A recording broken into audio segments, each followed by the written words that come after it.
You know, this notion of inflammatory comments, I mean, come on, guys. You know, I dropped an F-bomb. I dropped an F-bomb. They killed somebody. Which one of those is more inflammatory? I'm going with the killing somebody.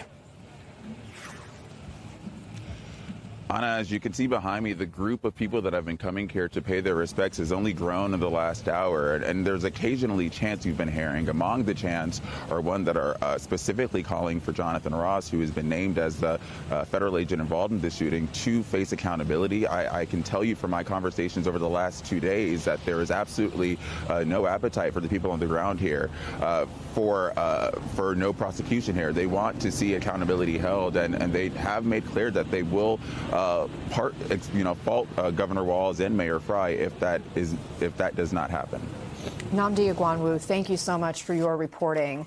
Tracy, we know local and state officials have essentially been blocked from getting involved in this investigation, or at least coordinating with the FBI. It's all being handled just by federal authorities now. How unusual is this? And could this create any blind spots for investigators?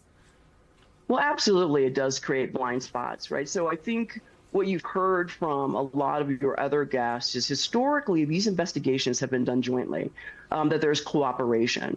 So not only will there be blind spots, there'll be information that simply will not be given to the state or to local authorities. So again, you will not have a full picture of what has happened. And when you don't have that, you certainly are not able to determine if charges will be filed. And I think one of the frustrations that you're hearing from a lot of folks, especially in law enforcement, one, this is not new, right? So we've been here before, unfortunately, especially in communities of color.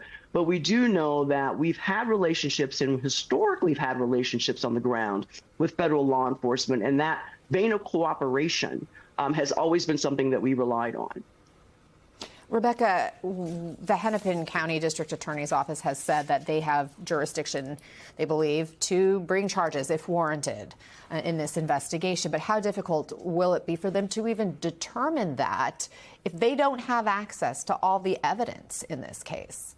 You know, it should be difficult. I mean, obviously, normally you have this kind of cooperation. If you don't have this kind of cooperation, then the state may have difficulty obtaining certain pieces of information that may be critical to their own criminal case that they are developing. And so, this could seriously impede such an investigation. We heard Nnamdi mention that the local authorities talked about looking at legal avenues for sort of pushing back against the Trump administration, for cutting them out of the investigation. Do you see any legal options for state or local authorities to take? Yeah, I mean, I think it's complicated. The federal government isn't under any kind of obligation to cooperate with state officials, but they are not permitted to impede state officials. So if there are specific instances in which the state is blocked, say from conducting a search warrant or engaging in certain kinds of surveillance or something like that, they could certainly go to a court and say, here we have an official legal right to engage in certain investigatory techniques that are being blocked here. So I think that there's a possibility. I don't think they can compel the federal government to share information or to cooperate in quite the way that they would like, and that normally happens as a matter of course.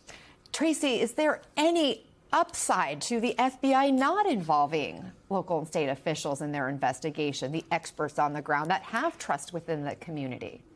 Not that I can think of, right? So when you think about the investigations that are happening on the ground, those relationships are held by local law enforcement. There is no upside to this. And in fact, the shooting itself, the homicide itself, impacts the community in which it happened. And so I think it's very important to understand that cooperation is not only wanted by community, but also really relied upon by law enforcement to help them with their relationships with community in regards to that legitimacy and the trust. And you heard a lot of folks talk about, well, we don't trust the investigation because we're not going to have eyes on it, right? We're not going to be able to have any transparency. So I can't think of any upside to that at all, where not knowing or not allowing a cooperative investigation between the state to have that happen. One of the big reasons people don't trust the federal investigators to get to the truth and the facts is because the Trump administration has been defending this officer before all the facts are gathered. Here's some of what we've heard from DHS Secretary Kristi Noem. Take a listen. This is an experienced officer who followed his training, and we will continue to let the investigation unfold into the individual and continue to follow the procedures and policies that happen in these use of force cases. But let's remember the events that surrounded what happened yesterday on that tragic situation was that these individuals had followed our officers all day, had harassed them, had blocked them in. They were impeding our law enforcement operations, which is against the law. And when they demanded and commanded her to get out of her vehicle several times, she did not. Now, we don't know that those are the facts of the case. The video doesn't necessarily back up what we just heard from the DHS secretary. Tracy, to come out and say that, what message does that send to other federal agents about accountability for their actions? Well, it's interesting because this has been a debate amongst law enforcement for a while, and it's really one that goes along the lines of, does your organization support you even during horrific opportunity, things like this that happen? And it'll send some messages to some of the federal employees that, at least the administration, we believe, has our back. But I think most folks who are doing policing today will understand this creates a tremendous amount of issues with folks on the ground. And especially when you have spent the last 5 years post George Floyd trying to figure out a different relationship and a different way to move forward. It also, though, signals to the community that decisions have been made, that irregardless of what is the truth, the evidence, what we can gather or what we are exposed to, that decisions have already been made. And we can't say that that is a fair investigation or one that will bring justice to the good family. So I think you get mixed reactions when you hear law enforcement officials say, hey, we backed them, they did the right thing. He followed his training. We still have questions. Well, what was his training? Even with senior officers go through retraining, right? What were the policies? Did he follow the policies? The last edit of policies we have from DHS are from 2023. And so, have there been changes? So there's a lot of things there. So yes, you'll have some people who will say, well, at least they're backing him until we have the investigations, where you're going to have some officers say, just wait and let's see what the evidence says, because oftentimes it leads to backtracking, where we're going to have to say something that wasn't true. Yeah, and nothing happens in a vacuum. So, Rosa, let me go to you, because there's another incident. This happened overnight. 2 people in Portland, Oregon were shot by a federal agent during a traffic stop. What more are we learning about how this unfolded? Well, we're asking a lot of questions, Anna, and we're not getting a lot of answers, is the bottom line. But what I can tell you is that I did talk to the board member of the Portland Immigration Rights Coalition.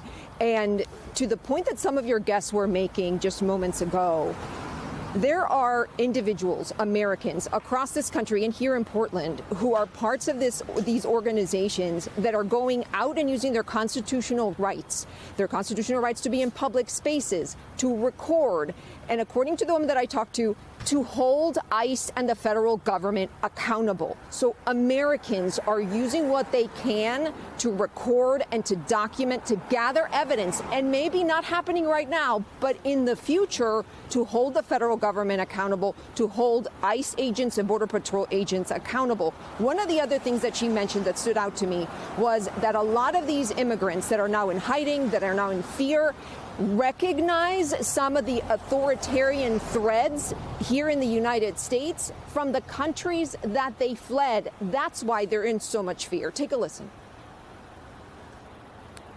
This is something that a lot of these folks have fled. This is something that, they fled countries in which the federal government has kidnapped and disappeared them. So what we're seeing here is something that the United States has never experienced. And so it creates this community that lives in constant fear because the rule of law no longer applies. And Anna, As you know, I've covered immigration for a very long time from the border. I have probably interviewed hundreds of migrants as they've crossed from Mexico into the United States.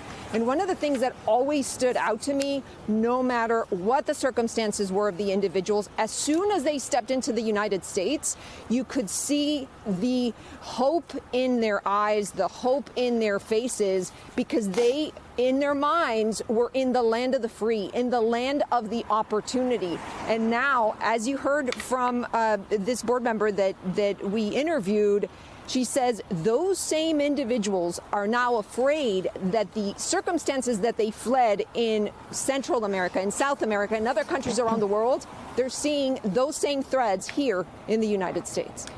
Tracy, a second shooting in a second city involving federal agents shooting into a car.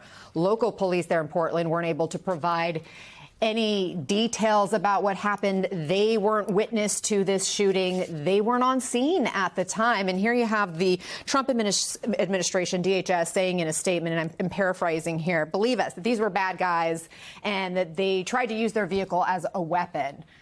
We've talked about the distrust. Many people are questioning the administration's truthfulness. What questions do you want answered in this? Well, I mean, it's not just what do I want answered. I think what the public deserves about historically, if any types of things were happening, they would be notified. In fact, they would not only be notified, they would be in spaces where if there was assistance needed, they would have that. But you have a lot of questions. You want to know. The folks they've identified, we have also, seems like there is this habit of criminalizing people. Is that what we're really talking about here? How did those interactions begin? What was the issue that created the conditions for that person to believe that they needed to shoot? So we have a lot of questions that we don't have answers to, and I'm afraid we may not have answers to those. But this notion of automatically criminalizing folks or bringing up the narrative of crime that supports whatever the actions have been.